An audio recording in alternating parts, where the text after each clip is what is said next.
What would you do in this dire situation? Lie and tell the robber you have no money.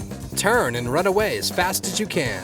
Fight back with physical violence, or be cooperative and hand over all of your money.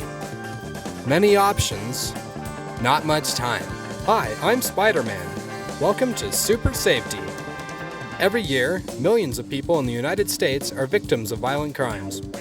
Situations like the one we just showed you can occur at any given moment. In today's fast-paced society, it's easy to get caught up in a moment or in one of life's everyday activities.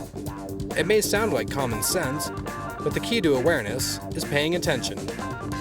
Although impractical to scrutinize every situation, a little awareness can go a long way. In the next few minutes, I'm going to go over some of the most basic, but often overlooked, safety rules for preventing yourself from becoming a victim of violent crime. These rules can be easily learned and will help make you stay aware. A key to staying out of harm's way is to realize when you may be exposed to a high-risk situation. Whenever walking in public at night, always try to stay in well-lit, well-populated areas. Parking garages and parking lots are frequent locations of assaults. Be aware, even if just walking to and from your car. If you must walk alone, walk with your head up and keep your eyes on your surroundings. Use your peripheral vision to stay aware of what is behind and beside you. This type of scene may be prevented. Here's a safety tip. Always take out your car keys before you leave a building. Walk with them in your hand. This will prevent you from fumbling to find them when you arrive at your vehicle. And, if absolutely necessary, your keys can be used as a weapon. Remember that violence is always a last resort, but in dire straits, keys can easily penetrate the soft targets of an offender, such as the eyes, throat, and groin. You never want to further anger a perpetrator, but even more importantly, never let a perpetrator take you to a secondary location. It is better to fight in public than be taken to a criminal's private domain. Whenever returning to your car, it is always a good idea to take a look in the back seat and make sure that no one is there. It has been known for criminals to sneak into unsuspecting people's cars as they go inside to pay at gas stations. A quick glance at the back seat of your car can prevent you from climbing into an infiltrated vehicle. You never know what you might find.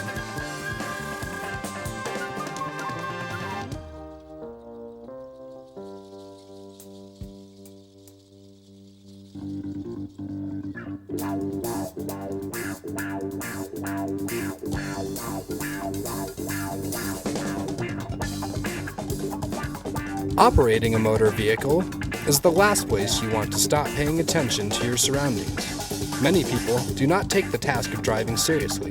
It can be easy to forget the damage a few tons of steel, even at low speeds, can do. Your car is not the place to eat, talk on the telephone, do your hair and makeup, or read. Accidents happen in fractions of a second. It is nearly physically impossible to react appropriately in a collision at high speed. Your chances of avoiding injury, or even death, are greatly increased by correctly wearing a seatbelt, sitting up straight in your chair, and holding the steering wheel firmly with both hands.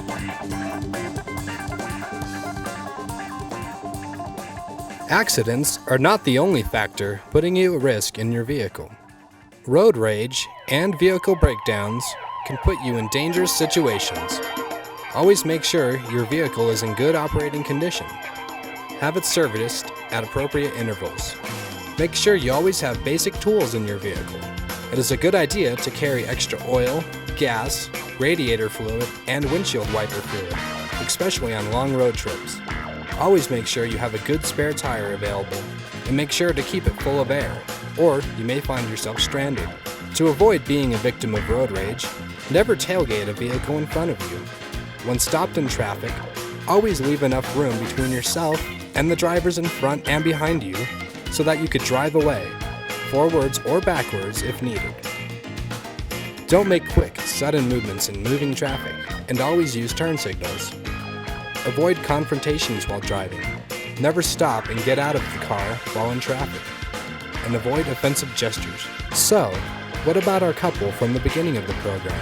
Well, statistics say that in this kind of situation, cooperating and slowly handing over all of your money, jewelry, and valuables will usually satisfy someone who appears to be robbing you.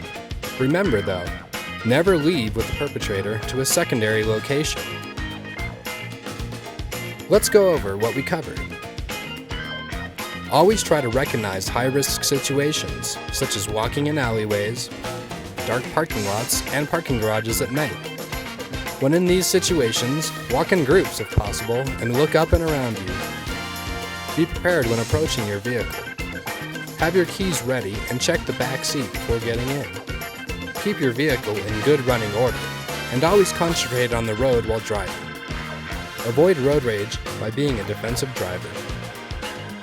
Join us next time when we talk with Superman about some traveling safety tips, including airport safety, and things you can do to protect yourself while far from home. It's all here on SuperSafety. See you next time.